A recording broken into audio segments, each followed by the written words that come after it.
फिर एक दिन महल के एक छिद्र द्वारा एक इच्छाधारी सर्प उस कक्ष में प्रवेश कर जाता है। तभी वह उस बच्चे के पास में आकर बैठ जाता है और तभी वहां पर रानी साहिबा आ जाती है। रानी साहिबा उस सर्प को देखकर बहुत जोरों से चीख पड़ी, बचाओ बचाओ बचाओ बचाओ। रानी साहिबा की चीख सुनकर सर्प गुस्से में आकर उस बच्चे को डसकर वहां से भाग जाता है। तभी राजा साहब महारानी साहिबा की रोने की आवाज सुनकर वहां पर आ जाते हैं और तभी वो अपने पुत्र की यह हालत देखकर जोरों से रो पड़ते हैं।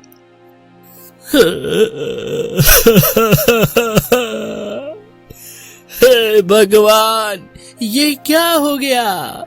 ये तेरा कैसा न्याय है प्रभु?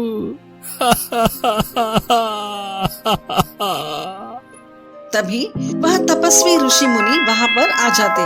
बहुत समय पहले की बात है। निरंजनपुर नाम के एक नगर में उदय प्रताप नाम का एक राजा राज करता था। उस राजा की एक बहुत ही सुंदर रानी थी।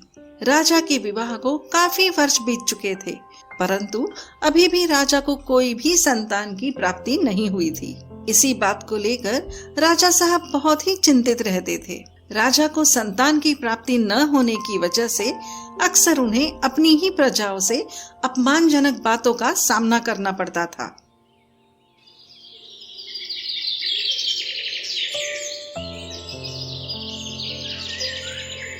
एक दिन की बात है जब राजा अपनी रानी साहिबा के साथ बगीचे में टहल रहे थे। उस समय भी राजा अपने निसंतान के विचारों में डूबा हुआ था, जिस वजह से उसके चेहरे पर उदासी की झलक दिखाई दे रही थी। राजा को इस तरह उदास देख रानी साहिबा कहती है, महाराज क्या बात है? मैं कई दिनों से आपको देख रही हूँ। आप काफी चिंतित और विभिन्न विचारों में खोए हुए से रहते हैं। मैंने कभी भी आपको ऐसे उदास होते हुए नहीं देखा। क्या हुआ महाराज? महारानी साहिबा, अब हम आपको क्या ही बताएं? आप यह सब जानकर क्या ही करेंगी? महाराज, क्या मैं आपकी अर्धांगिनी नहीं हूँ? इसीलिए मेरा भी तो हक बनता है आपके सुख दुख में मैं आपका साथ दूं। महारानी साहिबा, अगर आप इतना ही जिद कर रही हैं, तो सुनो, मैं जब भी अपने नगर में जाता हूँ तो लोगों के द्वारा मुझे निसंतानीय और आपको बांझ जैसे शब्द सुनने को मिलते हैं। लोगों द्वारा ऐसा शब्द सुनने पर मेरा हृदय कांप उठता है और यही मेरी उदासी का कारण है। आखिर मैंने पिछले जन्म में ऐसा क्या पाप कर दिया था जो मुझे इस जन्म में भुगतना पड़ रहा है? महारानी साहिबा, अगर मुझे इसी तरह निंदनीय जनक बातें सुनने को मिलती रही तो मैं इस संसार में जीवित नहीं रह पाऊंगा। रानी साहिबा राजा साहब की ऐसी बातें सुनकर बहुत ही डर जाती है कि कहीं राजा साहब कोई गलत कदम न उठा ले। इसलिए रानी साहिबा राजा साहब को प्रसन्न करने के लिए एक बहुत बड़ा झूठ बोलने का निर्णय लेती है। महाराज, अब आप बिल्कुल भी चिंतित मत होइए। आज मैं आपको एक ऐसी खुशखबरी देने जा रही हूँ जिसके सुनने के बाद आपके चेहरे की उदासी हमेशा के लिए गायब हो जाएगी। महारानी साहिबा, आखिर आप ऐसी भी क्या खुशखबरी देने वाली हैं जिससे मैं हमेशा के लिए चिंता से मुक्त हो जाऊंगा? महाराज, मैं गर्भवती हूँ और कुछ ही महीनों बाद हमारे महल में एक संतान का जन्म होने वाला है। महारानी साहिबा, क्या आप सच कह रही हैं? कहीं आप मेरे साथ कोई मजाक तो नहीं कर रही हैं? नहीं महाराज, मैं मजाक नहीं कर रही हूँ, यह सच है। अब आपको बिल्कुल भी चिंता करने की जरूरत नहीं है। मैं आपको बता नहीं सकता कि आपने मुझे कितनी बड़ी खुशखबरी दे दी है। अब रानी साहिबा ने राजा साहब को प्रसन्न करने के लिए झूठ तो बोल दिया था, लेकिन सच बात तो यह थी कि वो गर्भवती नहीं थी। कुछ समय बाद जब बच्चे का जन्म लेने का समय आया, तब रानी साहिबा के अंदर एक भय का प्रतीत होने लगा। तब रानी साहिबा मन ही मन सोचने लगती है, हे भगवान, मैंने तो महाराज को प्रसन्न करने के लिए झूठ तो बोल दिया था, परंतु जब महाराज अपने होने वाले बच्चे के बारे में मुझसे पूछेंगे तो मैं क्या जवाब दूंगी? हे भगवान, अब आप ही मेरी मदद कीजिए।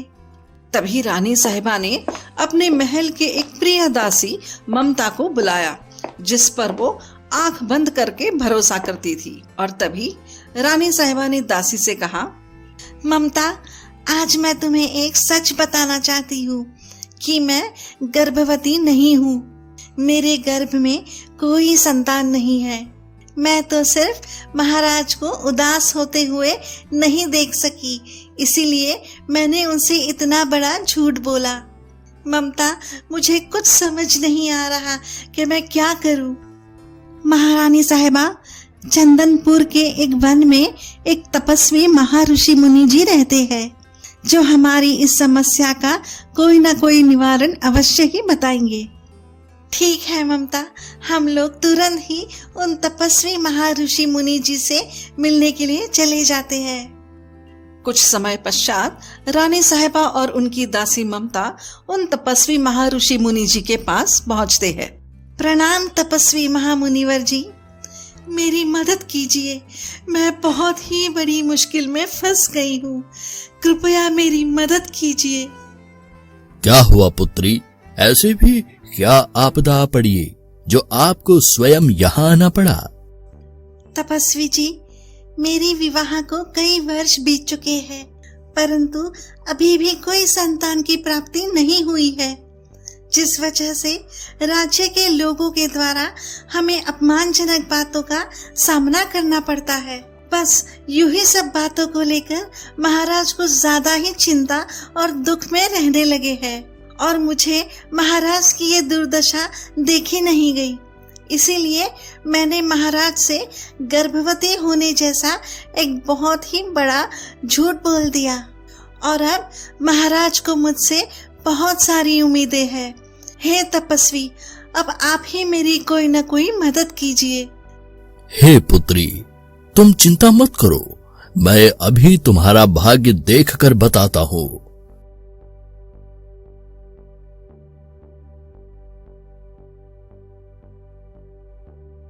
पुत्री, एक बहुत ही खुशी की बात है कि तुम गर्भवती हो। कुछ समय पश्चात ही तुम्हें एक संतान की प्राप्ति होने वाली है, लेकिन दुख की बात यह है कि उस पुत्र के जन्म के कुछ समय पश्चात एक सर्प के डसने की वजह से उसकी मृत्यु हो जाएगी। नहीं तपस्वी जी, ऐसा नहीं हो सकता। मैं ऐसा नहीं होने दूंगी। मैं अपने पुत्र की मृत्यु अपने आंखों के सामने होते हुए नहीं देख सकती। कुछ भी करके मैं अपने पुत्र की जान बचाकर ही रहूंगी। उसके बाद रानी साहिबा और उनकी दासी ममता पुनः महल वापस लौट जाती है।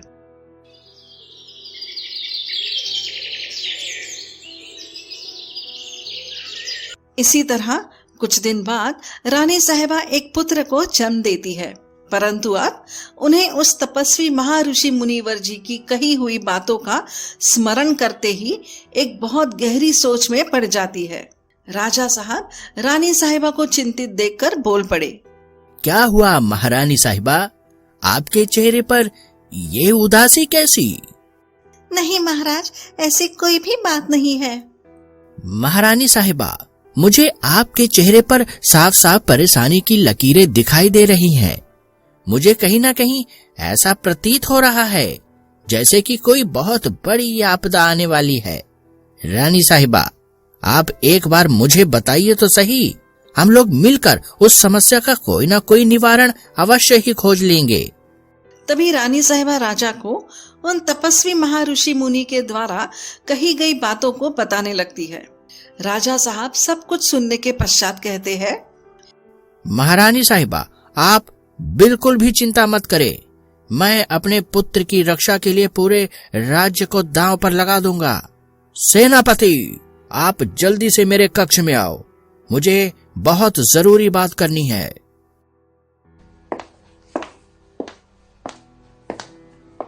जी महाराज, बताइए, अपने राज्य पर कोई संकट आया है या फिर किसी अन्य राज्य पर आक्रमण करना है?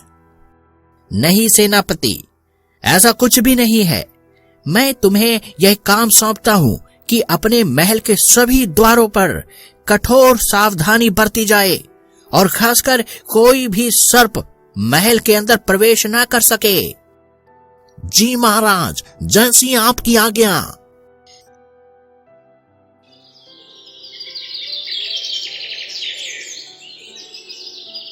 कुछ दिन ऐसे ही बीत जाते हैं। फिर एक दिन महल के एक छिद्र द्वारा एक इच्छाधारी सर्प उस कक्ष में प्रवेश कर जाता है। तभी वह उस बच्चे के पास में आकर बैठ जाता है और तभी वहां पर रानी साहिबा आ जाती है। रानी साहिबा उस सर्प को देखकर बहुत जोरों से चीख पड़ी, बचाओ बचाओ बचाओ बचाओ। रानी साहिबा की चीख सुनकर सर्प गुस्से में आकर उस बच्चे को डसकर वहां से भाग जाता है। तभी राजा साहब महारानी साहिबा की रोने की आवाज सुनकर वहां पर आ जाते हैं और तभी वो अपने पुत्र की ये हालत देखकर जोरों से रो पड़ते हैं।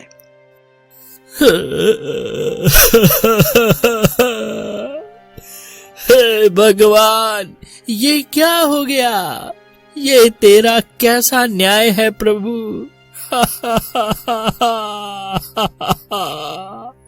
तभी वह तपस्वी ऋषि मुनि वहां पर आ जाते हैं। बेटा राजन, अब तुम्हारे पास समय बहुत कम है। अभी भी तुम्हारे पुत्र को पुनः जीवित किया जा सकता है। मेरी बात ध्यान से सुनो। जो इच्छाधारी सर्प ने तुम्हारे पुत्र को डसा है, उसी सर्प के नागमणि से तुम्हारे पुत्र को पुनर्जीवित किया जा सकता है। महाराज, मुझे बताइए, वह इच्छाधारी सर्प मुझे कहाँ मिलेगा और उसकी नागमणि मुझे कैसे प्राप्त होगी? बेटा राजन, शिवरात्रि के मध्य रात को जब वो इच्छाधारी नाग नागिन अपने नागमणि को उस शिवलिंग के चरणों में अर्पित करते हैं, तभी तुम उस नागमणि को अपने पुत्र के उस अंग पर रख देना जिस अंग पर उस सर्प ने डसा था। परंतु राजन, तुम्हारे पुत्र के पुनर्जीवित होते ही उस इच्छाधारी सर्प की मृत्यु हो जाएगी। अगले दिन राजा साहब ऋषि मुनिवर के कहे अनुसार शिवरात्रि के मध्य रात्रि को उसी स्थान पर पहुंच जाते हैं। कुछ क्षण के पश्चात आखिर वह पल आ ही जाता है जब वह इच्छाधारी नाग अपनी नागमणि को उस शिवलिंग पर समर्पित कर देते हैं। उसके बाद राजा साहब जल्दी से उस नागमणि को लेकर पुत्र के उस अंग पर रख देते हैं। उसके बाद देखते ही देखते राजा के पुत्र को पुनः जीवन मिल जाता है। उसके पुत्र के पुनः जीवन मिलते ही उस इच्छाधारी नाग की मृत्यु होती है और इच्छाधारी नागिन अपने असली रूप में प्रकट हो जाती है और बिलक बिलक कर रोने लगती है।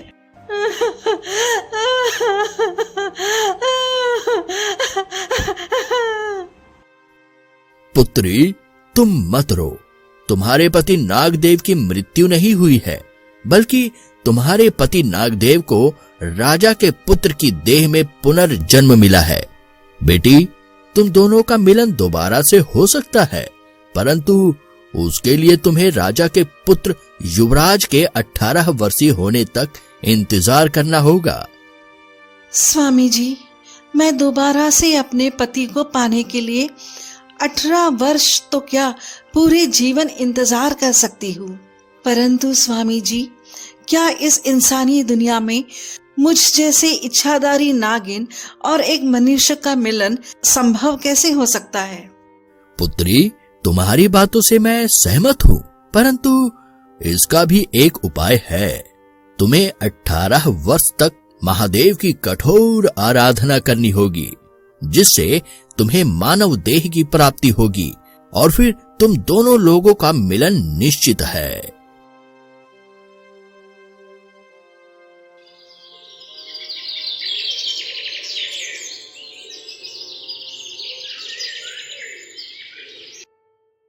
कुछ समय बाद युवराज 18 वर्षीय हो जाता है और दूसरी ओर नाग देविका की भी तपस्या पूर्ण होते ही उसे मानव देह की प्राप्ति हो जाती है और फिर कुछ समय पश्चात उन दोनों का विवाह हो जाता है और फिर वे लोग खुशी खुशी अपना जीवन व्यतीत करने लगते हैं।